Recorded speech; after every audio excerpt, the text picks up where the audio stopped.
L'escalade entre les États-Unis et l'Iran se poursuit samedi avec un nouveau raid américain contre les pro-Téhéran en Irak, qui s'apprête à célébrer en grande pompe les funérailles du puissant général iranien Qassem Soleimani et de son principal lieutenant dans le pays.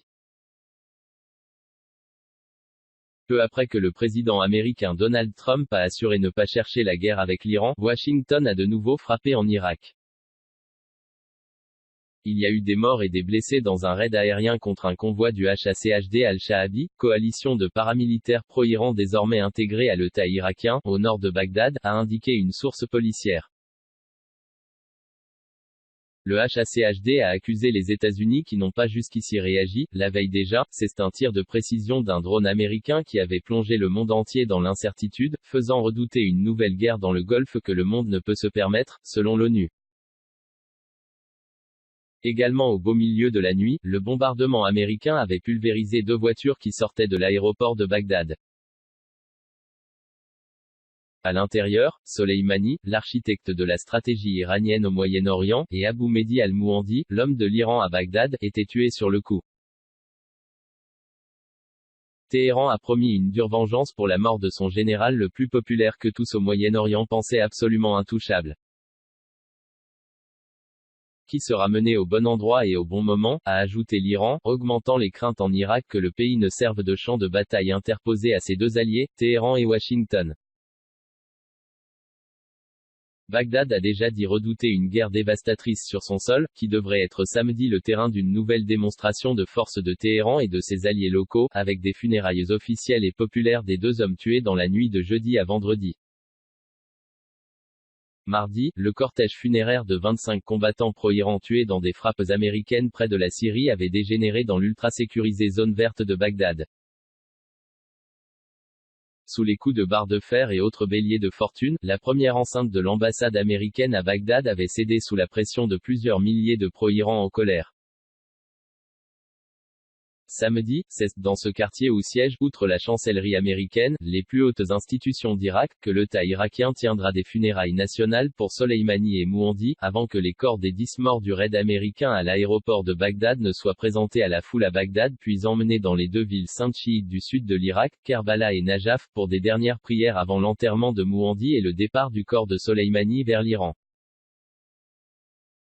Loin de Bagdad, sous haute sécurité à l'approche du début des funérailles, l'escalade entre Téhéran et Washington se poursuit, chacun s'estimant en droit de se défendre.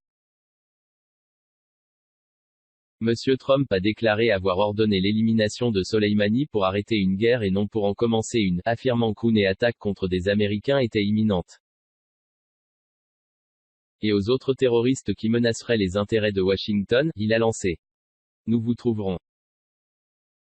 Nous vous éliminerons, nous ne cherchons pas de changement de régime en Iran, a-t-il en revanche assuré.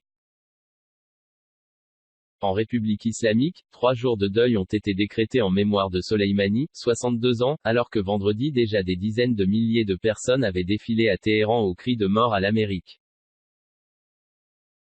Les États-Unis ont commis leur plus grave erreur en tuant Soleimani, a averti le Conseil suprême de la sécurité nationale, plus haute instance sécuritaire d'Iran. Ces criminels subiront une dure vengeance au bon endroit et au bon moment. Le guide suprême iranien Ali Khamenei et le président Hassan Rouhani, qui ont rapidement nommé le successeur de Soleimani, Esmail Kahani, ont eux aussi appelé à des représailles.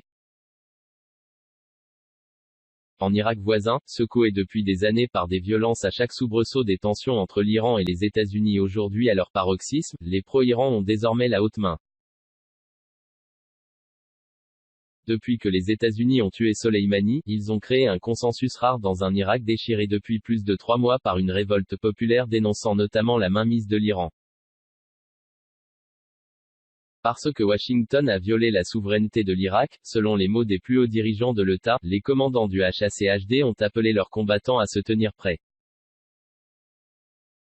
Le turbulent leader chiite irakien Moqtada Sadr a même réactivé l'armée du Mehdi, sa milice dissoute après avoir harcelé l'occupant américain en Irak, 2003 à 2011. Il faut désormais, a exhorté Hadi al-Ameri, le patron des pro-Iran au Parlement, serrer les rangs pour bouter les troupes étrangères hors d'Irak. Les députés doivent se réunir dimanche et pourraient dénoncer l'accord irako-américain qui encadre la présence de 5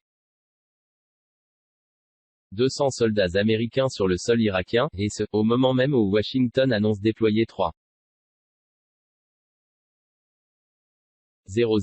à 3500 soldats supplémentaires au Koweït, voisin de l'Irak, en prévention selon un haut responsable du Pentagone, en plus de 750 autres déjà envoyés cette semaine.